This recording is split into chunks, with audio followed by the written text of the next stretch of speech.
Pour cette rentrée 2010, le Conseil général est placé sous le signe de l'action. Les thèmes de travail majeurs sont les transports et surtout l'amélioration de la vie quotidienne.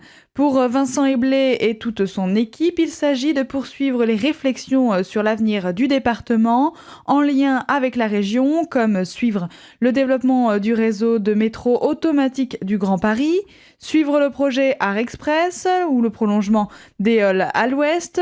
Il suit également le déploiement d'une ligne à grande vitesse traversant le 77 et enfin la concertation et la réflexion sur le Grand Roissy.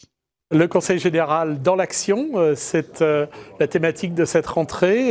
Il y a une perspective d'échéance électorale au printemps de l'année prochaine, mais nous ne voulons pas nous laisser distraire de la conduite des politiques publiques qui sont celles du Conseil général. Donc notre priorité, c'est accompagner les Seine-et-Marnais au quotidien dans leur vie concrète grâce à nos politiques sociales, grâce à nos politiques éducatives, grâce à nos politiques d'aménagement aussi et d'accompagnement des communes.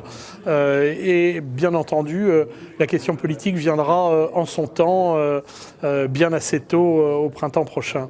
Côté numérique maintenant, le Conseil général poursuit son action pour faciliter l'accès à Internet. Il offre même la possibilité de construire un site Internet pour des communes de moins de 2000 habitants et qui n'ont pas encore leur empreinte sur la toile. Nous sommes en effet très mobilisés sur cette question de l'équipement numérique des territoires qui est un enjeu considérable pour l'avenir. Transport et accessibilité à distance, c'est sans doute les deux clés de l'avenir du développement seine-et-marnais. Côté jeunesse, le Conseil des jeunes sera renouvelé le 11 décembre avec 70 nouveaux membres.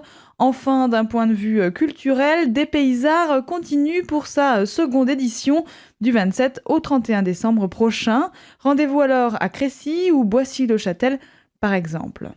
Cette année, ce sera la première participation à la Nuit Blanche de la Seine-et-Marne avec 4 lieux différents, le Centre photographique d'Île-de-France, les églises Centre d'art contemporain, la Galeria Continua, le Moulin et le château de Blandy-les-Tours.